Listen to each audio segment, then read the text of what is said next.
This week we finished up our creative audio research projects, and as with any finished project, it's always very important to reflect. So what I consider to be the most successful element of our finished audio piece is the intro. We planned from the very beginning to have this drowned out real world as a cacophony of YouTuber intros develops until an eventual crescendo, and our final product strays very close to that original intention. And I think the fact we were able to achieve what we set out to is very satisfying. And I really love how it primes the audience for what is to come for the rest of the piece. I think it's a very effective opener, so I'm very satisfied with that.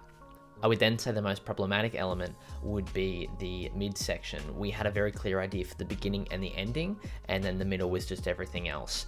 It was hard to make it not feel like just an exposition dump where we put all our research onto the table and say this is what we found. Even though we developed it a bit, I would say if we had more time, it would be interesting to explore and experiment with different ways of doling out all that research without it feeling boring to the viewer. The project was very additive overall to my understanding of YouTube as a media platform as we have unpacked thus far in class. I would say for parasocial relationships specifically, I had heard of the concept and knew of it. It's a very common subject in media studies, but some of the nuances were new to me. For example, the impact that it can have on creators who feel this massive weight and burden of having millions of fans who they can never really connect with. That was a side that I hadn't really seen before, and it was really interesting to delve into that and explore that further.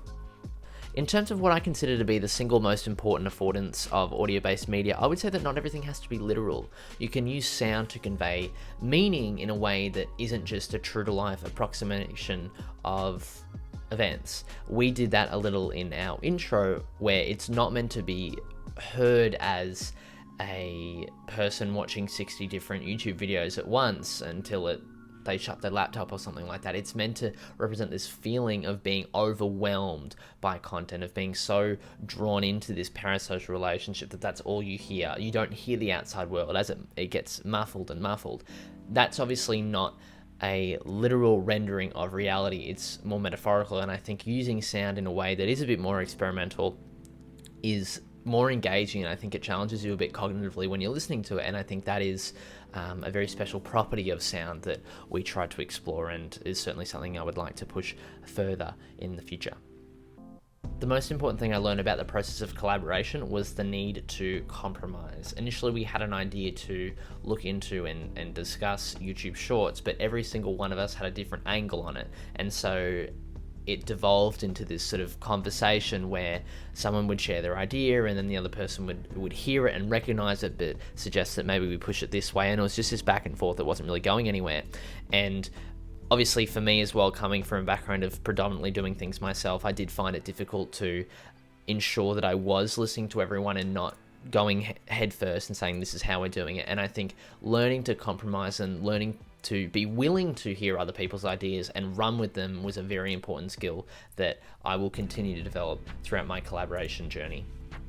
The feedback from our peers in the Week 8 Rough Cut screening was also immeasurably valuable in finalising our project. We came into that Rough Cut screening with a product that was probably not as finished as it should have been, but just taking the time to hear it out loud with everyone listening was very informative.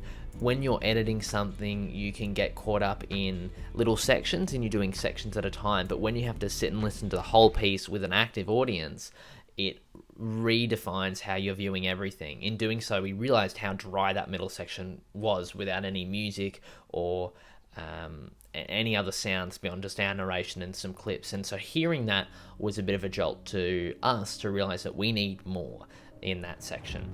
We took some cues and revamped that middle section to hopefully offer, I would say, a more cohesive and engaging final product. That's going to be all from me. I feel like a pane of glass with all the reflecting I'm doing. I'm also in pain. Thank you very much.